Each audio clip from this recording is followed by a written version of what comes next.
우리 옆에 분이랑 인사합시다. 우리는 한 가족입니다. 근데 멀리 떨어졌다. 너무 멀다. 한 가족이 왜 이렇게 멀어요? 가까이 앉아야지. 그죠? 자, 우리 함께 갑시다. 어디까지? 천국까지. 졸지 맙시다. 졸면 이제 우리 목자 되신 예수님의 손을 놓치고 말 겁니다. 자, 오늘 말씀 제목이 뭐라고요? 잔치를 준비하라. 잔치를 준비하라. 누가복음 14장 15절로 24절의 말씀을 가지고 우리가 잔치를 준비하라. 특별히 이 잔치는 천국 잔치로 보시면 되고요. 더 나아가서는 우리가 다음 달부터 있을 오후 예배 3대가 함께 드리는 예배를 어떻게 준비할 것이며 우리는 그 준비하는 자가 되기를 어떻게 소원하고 어떻게 준비해야 될까 하는 부분을 이제 매주마다 우리가 말씀을 나누려고 그럽니다. 그래서 오늘 낮 시간에 배운 말씀을 우리 한번 복습했으면 좋겠어요. 말씀 제목이 뭐예요? 마땅히 행할 길을 자녀들에게 가르쳐야 되고 후배들에게 가르쳐야 되죠. 그죠? 우리가 그걸 가르치지 못하면 안 돼요. 마땅히 행할 길을 가르쳐야 돼요. 자, 그러려면 우리는 뭐 해야 된다? 가정에서 부모가 본을 보여야 된다 그랬어요. 부모가 본을 보여야 된다. 또 우리 교회 안에서는 뭐예요? 네, 앞장서 있는 사람들, 그죠? 목사를 비롯해서 우리 장로님들, 안수 집사님들, 우리 권사님들이 모범을 보여야 된다 그랬어요. 그래서 모범을 보여서 어린아이들부터 이제 가르쳐야 되는데 어릴 때부터 정말 요즘 교육 그러면 중요하게 여기는 게 어떤 교육일까요? 어린아이들 교육, 태교, 그죠? 그 어머니 목중에 있을 때부터 영향을 받을까요? 안 받을까요? 당연히 받습니다. 예.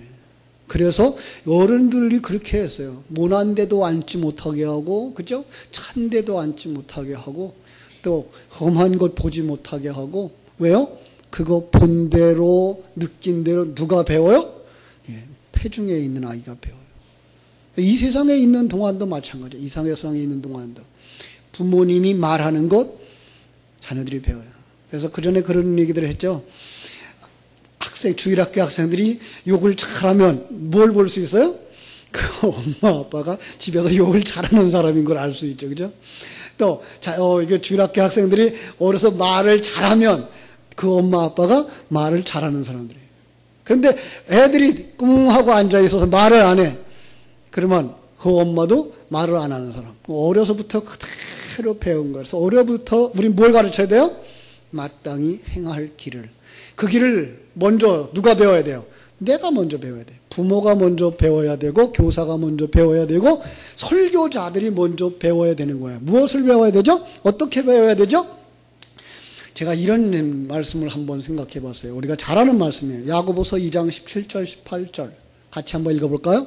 만일 형제나 자매가 헐벗고 일용할 양식이 없는데 너희 중에 누구든지 그에게 이르되 평안히 가라 더웁게 하라 배부르게 하라 하며 그 몸에 쓸 것을 주지 아니하면 무슨 유익이 있으리요. 이와 같이 행함이 없는 믿음은 그 자체가 죽은 것이니라. 자, 이걸 글자 그대로 보시면 안 된다. 그래서 성경 속 단어는 하나님의 눈으로 봐야 되고 진리를 가지고 해석해야 되는 거예요. 그죠? 다시 한번 볼게요. 자, 다시 읽어봐요. 만일 형제나 자매가 헐벗고 일용할 양식이 없는데 너희 중에 누구든지 그에게 이르되 평안히 가라 더웁게 하라 그죠? 배부르게 하라 하며 그 몸에 쓸 것을 주지 아니하면 무슨 유익이 있으리요. 이와 같이 행함이 없는 믿음은 그 자체가 죽은 것이니라. 자, 여기서 제가 몇 가지 단어를 빼냈어요. 그죠? 평안히 가라, 예. 덥게 하라, 배부르게 하라. 그런데 말만 하고 주지 않으면 무슨 소용이 있겠느냐. 자, 이런 것들은 말하고 덥게 해주고 먹을 거 해주고 배부르게 해주는 건 누구도 할 수 있다? 예, 세상 사람들도 할 수 있다. 그럼 그 얘기 하라고 예수 믿는 사람들에게 한 것일까? 아니죠. 그것처럼 너희도 꼭 그들에게 주어야 할 것이 있다고 하는 얘기죠. 자, 평안히 가라. 어떻게 해줘야 평안히 가요? 평안의 사람이 되어줘야 평안히 가는 거예요. 예. 평안의 사람이 되어줘야 돼요. 그럼 그 사람 평안의 사람이 되게 해주려면 어떻게 해야 돼요? 예수 그리스도와 평화롭게 화해를 시켜줘야 돼요. 그래야 평안해질 수 있으니까. 응? 덥게 하라. 추운 때 뭐 해줘야 더워져? 옷을 줘야 되죠. 그죠? 옷을 줘야지 덥죠. 그죠? 그러면 잠깐만 중국말이 나와서 이제 위롱페 그 뭐예요? 오리털 잠바. 오리털 잠바 갖다 주라는 얘기예요? 그건 누구도 잘한다? 불신자들도 할 수 있는 얘기예요. 이건 지금 성경은 누구만 할 수 있는 얘기를 요구하는 거예요? 우리만 할 수 있는 걸. 그래서 왼손이 뭐 하는 것? 아니 오른손이 하는 것? 왼손이 모르게 하는 거예요. 왼손은 어떤 사람이 왼손이에요? 이 세상 사람들. 예. 오른손은 그럼 어떤 사람들이에요? 하나님의 사람들. 그럼 하나님의 사람들이 하는 거는 저들은 안다 모른다? 몰라요. 왜? 예수 생명을 주는 거니까. 예수 생명을 주어야 돼요. 그리스도의 의를 덧입도록 해줘야 돼요. 그죠? 자, 배부르게 해줘야 돼요. 배부르게 하려면 어떻게 돼요? 응? 배부르게 하려면 어떻게 돼요? 먹을 걸 줘야 되죠. 그죠? 자, 그래서 다시 한번 생각해 보겠습니다. 성경 속에 있는 단어를 하나님의 눈으로 보라. 평안히 가라 하는 거, 덥게 하라 그러는 거, 배부르게 하라고 하는 것은 바로 너희들이 예수 생명을 가지고 하나님과의 관계를 가지고, 그죠? 그리스도의 의를 덧입은 자로서 누리면서 살아가야 된다라는 거예요. 그러니까 내게 줄 것이 뭐가 있어야 되는 거예요. 그죠? 자, 여기 줄 것이 뭐라 그럴까요? 다시 한번. 배부르게 하려고 그러면 뭐가 있어야 돼요? 생명의 떡이 있어야 돼요. 그죠? 덥게 하려고 그러면 뭐가 있어야 돼요? 의의 옷이 있어야 돼요. 평안히 가게 하려고 그러면 뭐야 돼요? 평안의 복음을 주어야 돼요. 그래야만 그들이 평안할 수 있고 덥게 할 수 있고 배부르게 할 수 있는 거예요. 그러니까 이 행함이 없다는 얘기는 뭐예요? 이런 것들을 모르면 너는 아무리 빵을 갖다 주고 옷을 갖다 주고도 그건 행함이 없는 믿음이라는 거예요. 그러니까 행함이라고 하는 걸 그냥 우리가 생각하는 것이 저럼 세상 사람들 도와주듯 도와주는 것 정도를 이야기하고 있지 않고 그 속에 뭐예요? 복음을 가져다 주어야 되는 거예요. 그렇게 복음, 예수 생명을 가져다 줄 때에 그 사람은 어떤 사람이 돼요? 정말로 내 잔이 넘치나이다의 삶이 될 수가 있는 겁니다. 그죠? 내 잔이 넘치나이다의 삶. 이건 어디에서 볼 수 있을까요?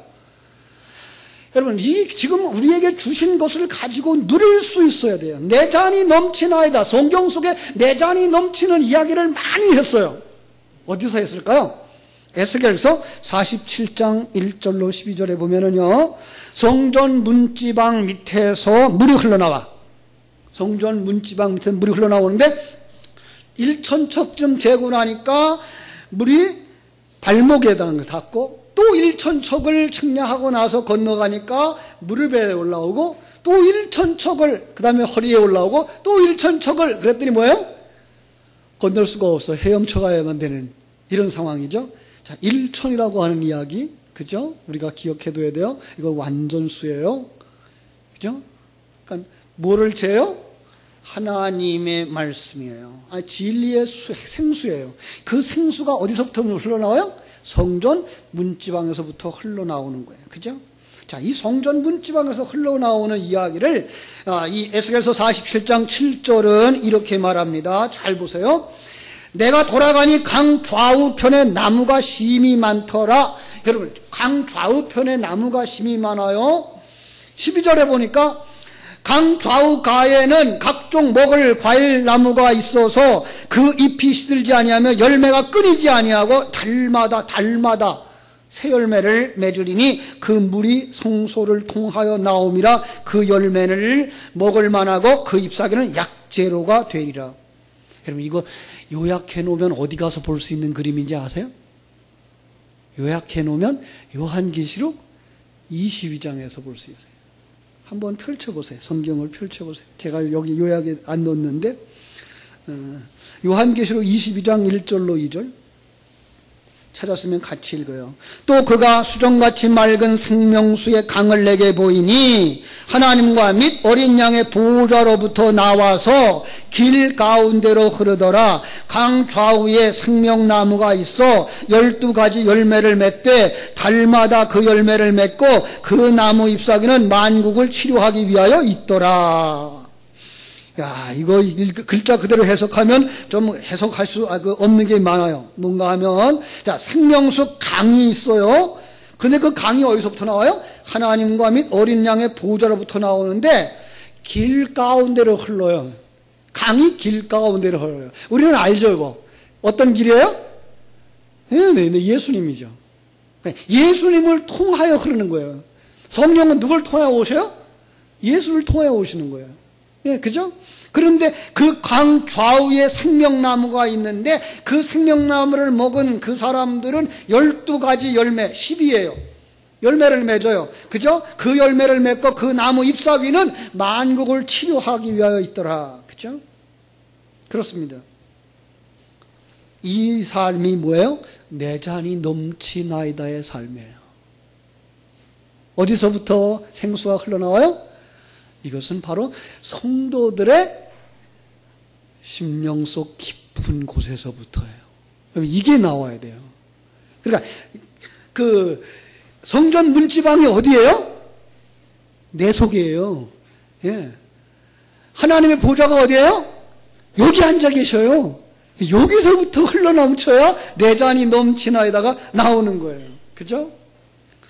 야, 그걸 시편 23편 5절과 연결을 해보았어요. 잘 들어보세요. 주께서 내 원수의 목전에서 내게 상을 차려주시고 기름을 내 머리에 부으셨으니 내 잔이 넘치나이다. 자, 기름을 어디다 부었어요? 내 머리에 부었어요. 한 여자가 매우 귀중한 옥합 하나를 가지고 와서 식사하는 예수님의 머리에 부었어요. 이런 거예요. 마치 펌프에서 물을 퍼내기 위해 뭐가 필요해요? 마중물이 필요한 거예요. 예. 마중물을 부으면 거기서 뭐가 나와요? 생수가 나오는 거예요. 장로님 한 분과 이제 이야기를 하다가 오병이어에 관한 이야기를 쭉 하시면서 재미난 것들이 이렇게 떠올랐는데 뭔가 하면 오병이어가 마중물 역할을 했다는 사실을 아십니까? 그렇게 볼 수 없나요? 그러니까 항상 예수님이 그 여자들을 만나면 또 그 남자가 그 신부를 만나면 뭘 달라 그래요? 물을 좀 달라 그래요. 그 물이 뭐라 그랬어요? 예, 마중물이에요. 그건 진리예요. 내가 내게 준 뭐예요? 리핀인데요. 중국말로. 그 약속한 거. 예, 폐물, 빙폐물. 그 빙폐물 내놔요. 우리는 빙폐물을 받은 사람들이에요. 그런데 그 빙폐물을 내놓으면 거기에 넘치도록 주시는 거. 이걸 오병이어로 그려낼 수 있으실 수도 있어야 돼요. 그죠? 참, 이런 사람이 어떤 노래를 불러요? 내 잔이 넘치나이다의 찬송을 부를 수가 있는 거예요. 여러분, 시편 23편은 누가 불렀죠? 다윗이 불렀어요. 언제 불렀다고요? 예, 고난 중에서 불렀어요. 그런데 그 고난 중에서 누구를 본 거예요? 하나님이 나와 함께 하신 걸 본 거예요. 그 하나님과 함께 하는 삶을 본 거예요. 그래서 그는 그 속에서 정말 하나님의 은혜를 찬송할 수밖에 없고 하나님의 은혜가 넘치는 것을 경험할 수밖에 없었던 거예요. 그것은 바로 우리 예수 그리스도를 통한 풍성한 삶을 보여주는 것이었어요. 그죠? 이 상황을, 내 잔이 넘치나이다의 이 상황을, 그리고 강이 흘러나는 그 상황을 에덴 동산으로 가서 그려낼 수 있나요? 에덴 동산으로. 예. 그래서 에스겔서 47장, 요한계시록 22장은 복락원의 상황인 것을 우리가 그려낼 수 있어요. 자, 창세기로 가보실까요? 창세기 2장 10절로 14절. 창세기 2장 10절로 14절. 제가 읽어드릴게요. 무슨 강이 나오나 보세요. 강이 에덴에서 흘러나와 동산을 적시고 거기에서부터 갈라져 큰 근원이 되었으니 첫째는 이름은 비손이라 금이 하윌라 온 땅에 들렸으며 그 땅의 금은 순금이요 그곳에는 벨레델리움과 호마노도 있으며 둘째 강의 이름은 기혼이라 구스 온 땅에 들렸고 셋째 강의 이름은 히데겔이라 아수르 동쪽으로 흘렀으며 넷째 강은 유브라데더라. 이거 지금 지나고 있네요. 그죠? 제가 지금 못 눌렀어요. 그죠? 자, 그래서, 우리 창세기에서부터 보면은 강이 흘러나와요. 그죠?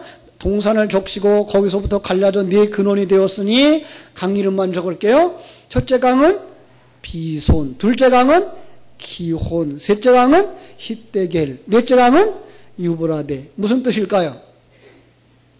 여러분, 이 강 이름에 담겨진 의미만 생각하면 이게 무슨 강인지를 알 수가 있어요. 자, 그 비손이라는 이름에는 풍성한이라는 뜻이 있어요. 풍성한 것이 흘러요. 자, 기혼이라는 동네는 터져 나오는 거예요. 거기서부터 터져 나오는 거예요. 히데겔이라고 하는 건 화살같이 빠르다라는 거예요. 화살같이 빠르다. 유브라데는 달콤하다라는 거예요. 여기서 요쪽 강 이름은 빼놓고 요 네 개의 단어만 한번 적어보겠어요. 풍성한, 그 다음에 터져 나오다, 그리고 화살같이 빠르다, 달콤하다. 이걸 가지고 문장을 만들어 보니까 이런 문장이 나와요. 아, 이건 성령이로구나. 달콤하고 풍성한 것이 성부 성자에게서 터져 나와 화살과 같이 빠르게 퍼지는 것. 이게 누구예요? 성령이에요. 조금 더 다르게 설명을 해볼게요. 자, 화살같이 우리 심령을 뚫고 들어와서 달콤함과 풍성함이 터져나와 내 잔이 넘치나야 될 삶을 살게 하는 거. 누구의 일하는 거예요? 성령인 거예요. 그렇습니다. 이 성령의 역사가 오늘 우리 모두에게 있어야 되는 거예요. 특별히 교회 안에 있는 목사님이, 장로님이, 교사가, 그리고 부모가 이것을 누리는 삶을 사셔야 되는 거예요. 이게 신앙이에요. 여러분, 우리의 신앙은 내 문제 해결하고 남보다 잘 살고 남보다 더 가지고 이것이 아니라 정말 그 하나님의 임재, 그리고 하나님 주신 그 속에서의 풍성함, 그리고 두려움이 없음, 그 속에서 기뻐하고 찬송하고 그것이 누려지는 것이, 그것이 바로 뭐예요? 신앙생활인 거예요. 그렇습니다. 평강이, 감사가, 기쁨이, 은혜가 여러분 속에서 누려지게 되기를 주님의 이름으로 축원합니다. 이거 없으면 젖을 먹일 수 없는 엄마하고 똑같아. 아기는 낳았는데 젖이 안 나와. 왜? 젖을 낼 수 있는 것들이 발달이 안 됐어. 아니, 먹은 게 없어. 그러면 젖이 안 나와. 얼마나 안타까운 일이에요. 그죠? 성도들이 오늘 이 세상 속에서 자녀들에게 줄 수 있는 거 바로 이거여야 돼요. 평강, 두려움이 없는, 그리고 그 속에서 하나님 주신 걸로 말미암아 감사, 그리고 기쁨. 이게 모두가 다 은혜로 주어진 것임을 깨달아 아는 사람만 뭐 할 수 있어요? 줄 수가 있어요. 자, 줄 수 있는 그 사람들에게 우리 하나님이 준비하라고 하신 것 보겠습니다. 잔치를 준비하자는 거예요. 자, 오늘 본문의 말씀을 조금 다른 각도에서 보는 거죠. 왜요? 이제 우리가 정말 우리가 한 3년 동안에 이 복음에 대해서 계속 들었어요. 되새김질 했어요. 반복했어요. 그죠? 그러면 이제 뭐 해야 돼요? 여러분이 소화한 거 나눠줘야 돼요. 나눠주기 위해서 우리는 준비해야 되는데 그 준비는 온 성도들이 함께 준비해야 돼요. 그죠? 자, 3대가 함께 드리는 예배를 준비하려고 하면은 정말 우리 온 성도들이 함께 준비하지 않으면 안 되는 거예요. 그죠? 여러분, 목사 혼자 안 돼요. 교회 되게 하는 데는 목사 혼자 안 돼요. 아니, 목사 혼자 뛰면 목사는 돼요. 다른 분들이 안 돼요. 그러니까 성도들이 가정 속에서 자녀들을 신앙교육 시킬 때에도 아버지 혼자 안 돼요. 반드시 어머니의 도움이 필요해요. 네. 유대인들이 그런 얘기를 하죠. 유대인들이. 그 어머니가 유대인이면 자녀들을 유대인으로 여겨줘요. 남자가 유대인이든 이방인이든 관계없이. 우리 한국 사람들은 어떻게 생각해요? 한국 사람은 남자의 성을 따라가죠. 그죠? 그런데 유대인들은 어머니를 중심으로 한다고요. 왜? 어머니가 끌어안고 늘 키울 수 있기 때문에 태어나서부터, 아니 복중에서부터 그 신앙적 사상을 가지고 있는 것이 필요한 거예요. 아주 엄밀하게 말하면 교회 안에는 목사보다 더 중요한 분들이 있어요. 누굴까요? 장로님들이에요. 한 교회가 바로 서서 가는 데는 목사보다 더 중요한 분들이 장로님들이에요. 장로님들이 바른 신앙을 가지고 교회의 방향을 정하고 교회를 이끌어가는 것은, 이것은 목사의 역할보다 더 중요한 역할이에요. 목사는 70살 되면 아무리 오래 있고 싶어도 떠나야 돼요. 장로님은 돌아가실 때까지 여기서 계시는 거예요. 네, 중요한 거예요. 그래서 가정 속에서 어머니가 중요한 것처럼 교회 안에서 우리 장로님들의 역할이 중요한 거예요. 그러니까 장로님들이 벌써 이게 되어져야 되는 거예요. 예수 생명을 가진 그 생명의 진리의 말씀을 가지고 풍성함을 누릴 수 있어야 되는 거예요. 정말 세상에 대하여 죽고 하나님에 대하여 산 자의 삶이 필요한 거예요. 그리고 교사들이 준비되어야 되는 거예요. 교사들이 이게 생명이 없으면 자녀들의 그 학생들에게 줄 수가 없어요. 그냥 애들을 놀게 해주고 같이 놀아주고는 할 수 있어요. 그런데 그들을 예수 생명을 가지고 살아가는 사람으로 키우려면 선생님들이 먼저 예수 생명으로 채워줘야 돼요. 지금 그래서 우리 교사들이 유초등부를 중심으로 해서 교사 교육을 지금 이제 어떻게 하면 좋을까 지금 준비하고 있어요. 금년에도 사실은 그 일을 하려고 우리 교육부가 예산을 많이 세워놨기 때문에 정말 교사들을 좀 채워주자. 그래서 교사들이 뭔가 줄 것이 있게, 뭔가가 아니라 하나님의 생명을 주고 풍성한 삶을 주고 은혜를 줄 수 있게 우리 교사들이 좀 참여해서 내년에는 더 좋은 교사로 이렇게 거듭났으면 좋겠어요. 그죠? 그러나 온 교회가 그래야 되는 거예요. 예배를 위한 예배가 되면 안 돼요.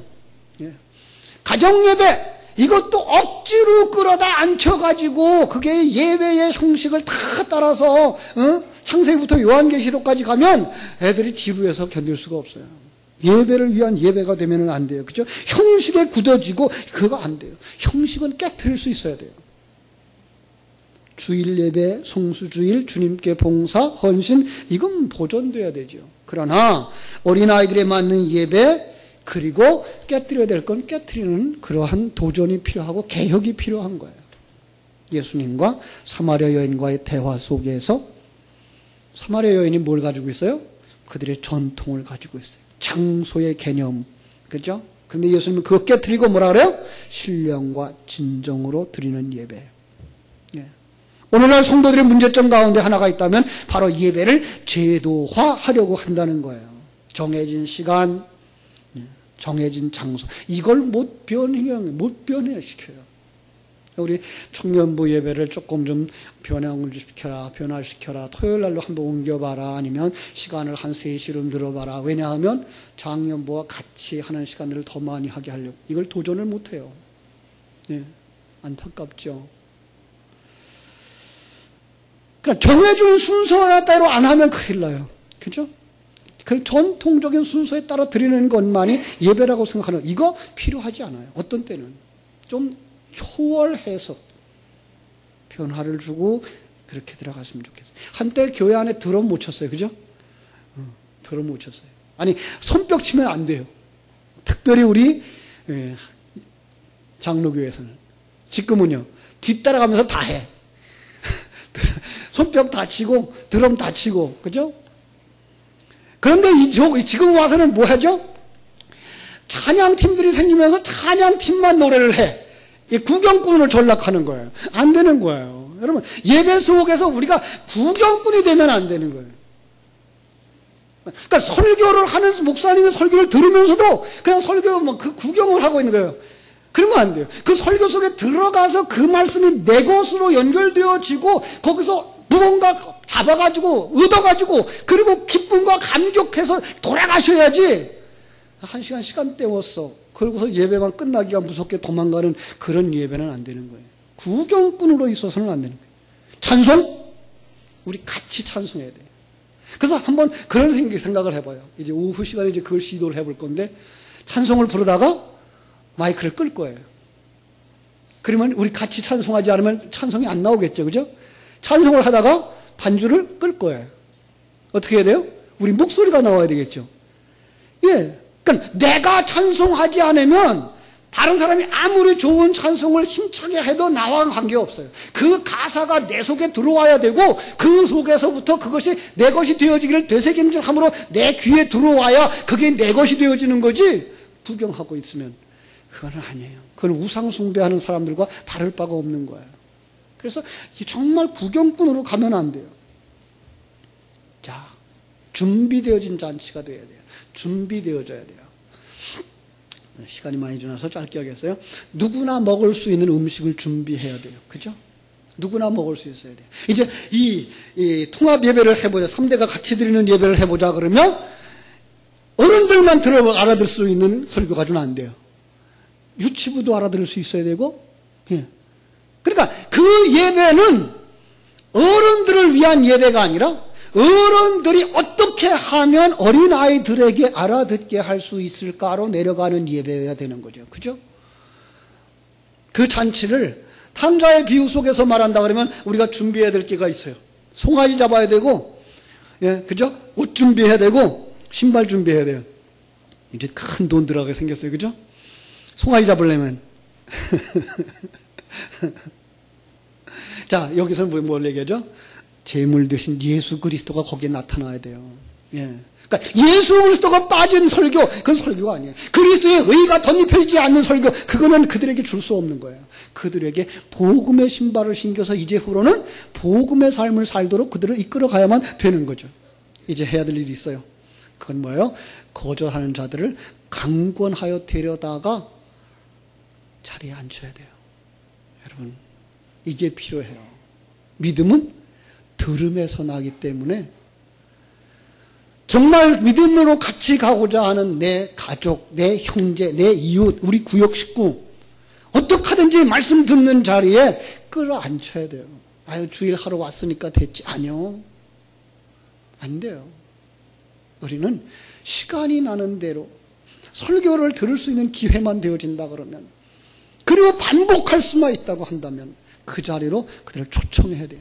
그리고 그걸 또 반복하는 구역 예배로 또 초청해야 되고, 그걸 또 반복하는 주일학교 설교에 또 초청해야 되고, 그래서 정말 강권하여 데려다가 우리 교회를 채우는, 그러므로 말미암아 하나님께서 기뻐하는 생명을 가진 가정 같은 교회를 이루어가기를 위해서 철저하게 잔치를 준비하는 여러분 되어지기를 주님의 이름으로 축원합니다. 기도하겠습니다.